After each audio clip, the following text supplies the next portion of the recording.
जमशेद जी टाटा उद्योग जगत के लिए हमेशा प्रेरणा का स्रोत रहे हैं।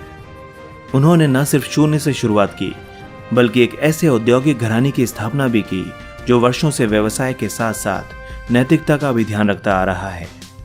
अनेकों बार टाटा ग्रुप ने व्यावसायिक लाभ हानि को दरकिनार करते हुए देश और समाज की जरूरतों को ज्यादा महत्व दिया। यही कारण है कि टाटा कंपनी सबसे भरोसेमंद ब्रांड बनकर उभरी और लोगों के दिलो दिमाग पर छा गई। आइए टाटा समूह के संस्थापक जमशेद जी टाटा के जीवन से जुड़े कुछ महत्वपूर्ण पहलुओं को जानते हैं। जमशेद जी टाटा भारत के महान उद्योगपति तथा विश्व प्रसिद्ध औद्योगिक घराने टाटा समूह के संस्थापक थे। उनका जन्म 1839 में गुजरात के एक छोटे से कस्बे नवसारी में हुआ था। उनके पिताजी का नाम नौशेर वांजी तथा उनकी माता का नाम जीवनबाई टाटा था। पारसी पादरियों के अपने खानदान में नौशेर वांजी पहले व्यवसायी थे। भाग्य उन्हें बंबई ले आया, जहां उन्होंने व्यवसाय में कदम रखा। उस समय जमशेद जी की उम्र मात्र 14 वर्ष थी और इस उम्र में ही वे अपने पिता के व्यवसाय में हाथ बटाने लगे।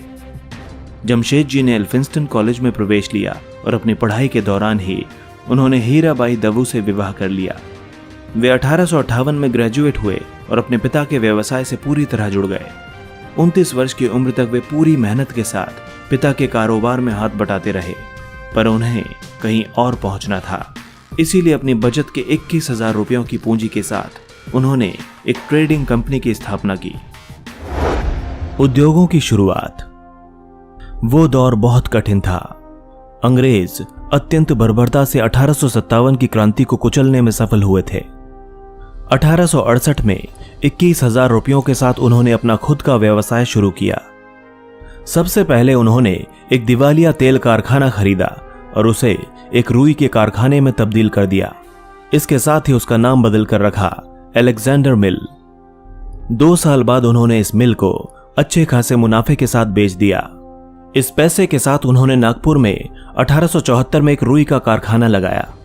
महारानी विक्टोरिया ने उन्हीं दिनों भारत की रानी का खिताब हासिल किया था और जमशेद जी ने भी वक्त को समझते हुए उस कारखाने का नाम एम्प्रेस मिल रखा, यानी कि महारानी मिल।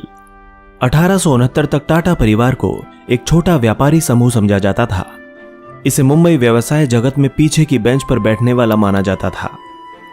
जमशेद जी ने इस भ्रम को तोड़ते हुए एम्प्रेस मिल बनाई, जो उनकी पहली बड़ी औद्योगिक कंपनी थी। जब जमशेद जी ने नागपुर में कॉटन मिल बनाने की घोषणा की, उस वक्त मुंबई को टेक्सटाइल नगरी कहा जाता था। उस समय अधिकांश कॉटन मिल्स मुंबई में ही हुआ करती थीं। इसीलिए जब जमशेद जी ने नागपुर को चुना तो उनकी बड़ी आलोचना हुई। एक मारवाड़ी फाइनेंसर ने एम्प्रेस मिल में निवेश करने की बात पर कहा, इस कंपनी में पैसा लगाना तो मिट्टी में सोना दबाने जैसा है। दरअसल जमशेद जी ने नागपुर को 3 कारणों से चुना था। कपास का उत्पादन आसपास के इलाकों में ही होता था, रेलवे जंक्शन भी पास ही था और पानी तथा ईंधन की प्रचुर मात्रा भी यहां पर उपलब्ध थी। पहली स्वदेशी कंपनी की स्थापना की। साल 1874 में जमशेद जी टाटा ने वो कारनामा कर डाला जिसने भारतीयों का सीना चौड़ा कर दिया। उन्होंने central India spinning, weaving and manufacturing नाम की एक कंपनी बनाई। ये एक भारतीय द्वारा शुरू की गई पहली कंपनी थी जिसके शेयरों का बंबई स्टॉक एक्सचेंज में कारोबार होता था। उस समय इस कंपनी की पूंजी 5 लाख रुपए थी, जिसमें से टाटा ने 1,50,000 रुपए का निवेश किया था। शायद इसीलिए टाटा को कंपनी का मैनेजिंग डायरेक्टर बना दिया गया। डायरेक्टर बनते ही उन्होंने इस कंपनी के बैनर तले एक कपास मिल लगाने का फैसला किया और इस उद्देश्य के लिए उन्होंने नागपुर को चुना। इस मिल की स्थापना से लोगों को रोजगार के ढेरों अवसर मिले, जिस कारण जमशेद जी टाटा लोगों की नजरों में रातों रात एक चमकता सितारा बन गए। अपने कारोबारी जीवन की शुरुआत में ही जमशेद जी को एक गंभीर आर्थिक झटका लगा। कारोबारी साझेदारी प्रेमचंद्र रायचंद्र का कर्ज उतारने के लिए उन्हें अपना मकान और जमीन जायदाद भी बेचनी पड़ी। इसके अलावा 1887 में खरीदी स्वदेशी मिल में उनकी पूरी जमा पूंजी लग गई और वे आर्थिक संकटों से घिर गए। बहरहाल टाटा ने हिम्मत नहीं हारी और अंततः वे सभी संकटों से उबरकर एक बड़ा नाम बन गए। महान दूरदर्शी। जमशेद जी एक अलग ही व्यक्तित्व के मालिक थे। उन्होंने न केवल कपड़ा बनाने के नए नए तरीके ही अपनाए, बल्कि अपने कारखाने में काम करने वाले श्रमिकों का भी खूब ध्यान रखा। उनके भले के लिए जमशेद जी ने अनेक नई व बेहतर श्रम नीतियां अपनाई। जमशेद जी को उनके कर्मचारी बहुत मानते थे, क्योंकि उन्होंने अपने कर्मचारियों की हर एक सुविधा का ख्याल रखा था। यही कारण था कि उनकी मिलें न सिर्फ अपने उत्पादों की गुणवत्ता के लिए जानी जाती थीं, बल्कि वे दुनिया भर में सबसे अच्छी तरह संचालित मिलें थीं। जमशेद जी की मिलों में कई ऐसी नीतियां बनाई गई थीं जो अपने समय से दशकों आगे थीं। मिसाल के तौर पर इन मिलों ने अपने कर्मियों के प्रशिक्षण का प्रबंध किया था। उन्होंने काम के घंटे कम किए, कार्यस्थलों को हवादार बनाया, भविष्य निधि और ग्रेच्युटी योजना की शुरुआत की। उन्होंने कर्मचारियों को दुर्घटना और बीमारी लाभ देना भी शुरू कर दिया था। कर्मचारियों को छुट्टियों का भुगतान किया और रिटायरमेंट के बाद पेंशन देने की शुरुआत भी की। आपको बता दें कि ये सारी सुविधाएं उस समय पश्चिम के देशों में नहीं दी जा रही थीं।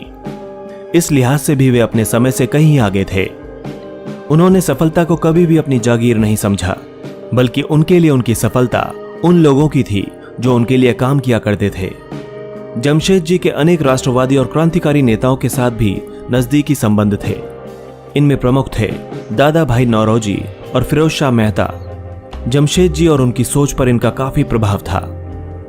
उनका मानना था कि आर्थिक स्वतंत्रता ही राजनीतिक स्वतंत्रता का आधार है।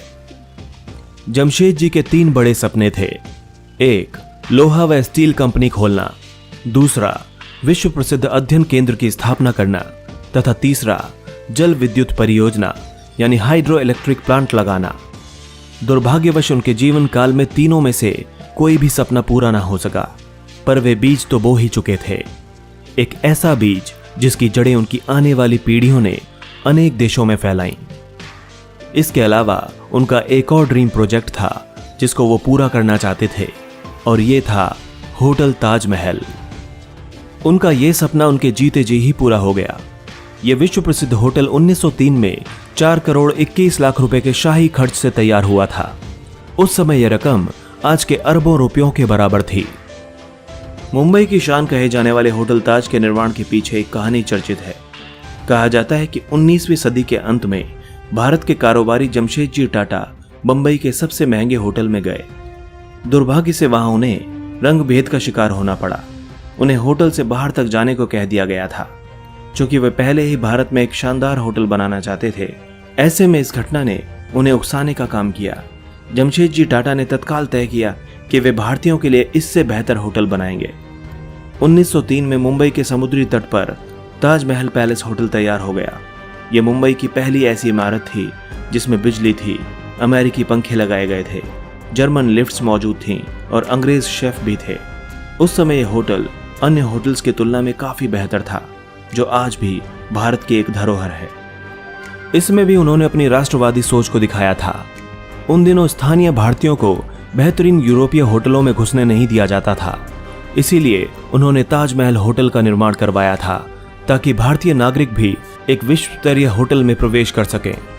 बाद के वर्षों में जमशेद जी की तबीयत नासाज रहने लगी, जिसके चलते 1904 में जर्मनी में उन्होंने अपनी अंतिम सांस ली। भारतीय औद्योगिक क्षेत्र में जमशेद जी का बहुत ही महत्वपूर्ण योगदान रहा है। इन्होंने भारतीय औद्योगिक विकास का मार्ग ऐसे समय में प्रशस्त किया था जिस समय केवल यूरोपीय, विशेषकर अंग्रेज ही कुशल समझे जाते थे। औद्योगिक विकास कार्यों में जमशेद जी यही नहीं रुके। देश के सफल औद्योगिकरण के लिए उन्होंने इस्पात कारखानों की स्थापना की महत्वपूर्ण योजना बनाई। ऐसे स्थानों की खोज की गई जहां लोहे की खदानों के साथ साथ कोयला और पानी की सुविधा भी प्राप्त हो। अंततः जमशेद जी ने बिहार के जंगलों में सिंहभूमि जिले में वो स्थान ढूंढ निकाला जहां पर वो इस्पात मिल की स्थापना कर सकते थे। आगे चलकर इस जगह का नाम जमशेदपुर रखा गया, जिसका दूसरा नाम टाटा नगर भी है। यह शहर भारत के झारखंड राज्य में स्थित है। यह झारखंड के दक्षिणी हिस्से में स्थित पूर्वी सिंहभूमि जिले का हिस्सा है। साल 1907 में Tata iron and steel company यानी टिस्को की स्थापना से इस शहर की बुनियाद पड़ी थी। इससे पहले साक्षी नामक एक आदिवासी गांव यहां पर हुआ करता था। यहां की मिट्टी काली होने के कारण यहां का पहला रेलवे स्टेशन काली माटी के नाम से बनाया गया, जिसे बाद में बदलकर टाटा नगर कर दिया गया। खनिज पदार्थों की प्रचुर मात्रा में उपलब्धता और खड़कई तथा सुवर्ण रेखा नदी के आसानी से उपलब्ध पानी तथा कोलकाता से नजदीकी के कारण यहां आज के आधुनिक शहर की नींव रखी गई थी। जमशेदपुर आज भारत के सबसे प्रगतिशील औद्योगिक नगरों में से एक है।